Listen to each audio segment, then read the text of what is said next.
नामानंतर येऊन विधानाचा अर्थ पूर्ण करणाऱ्या विशेषणाला काय म्हणतात? अव्यय साधित विशेषण, नाम साधित विशेषणे, विधी विशेषणे, गुण विशेषणे. ठीक आहे. जी विशेषण ही नामाच्या नंतर येतात त्याला विधी विशेषण असं म्हटलं जातं. काय म्हटलं जातं? विधी विशेषण. आणि म्हणून फक्त क बरोबर बाकी सर्व चूक.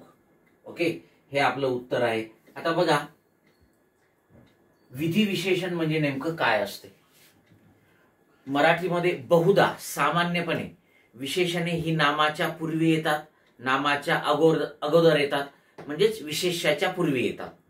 ठीक. परंतु कधी कधी वाक्यामध्ये विशेषण ही नामाच्या नंतरही येतात.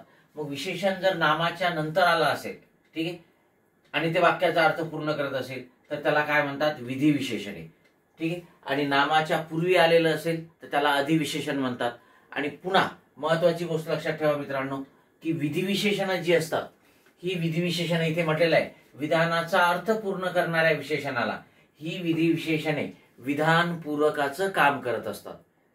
ठीक आहे.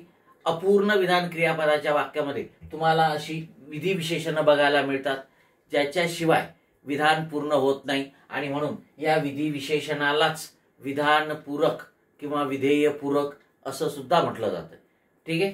तर हे जे नामानंतर येणारी विशेषण आहेत त्यांना विधी विशेषण म्हणतात. आणि जी विशेषणं नामाच्या अगोदर येतात, पूर्वी येतात, त्यांना अधिविशेषण म्हणतात. आणि म्हणून इथे 4 नंबरचा पर्याय हे काय आपलं उत्तर आहे. Okay, yes.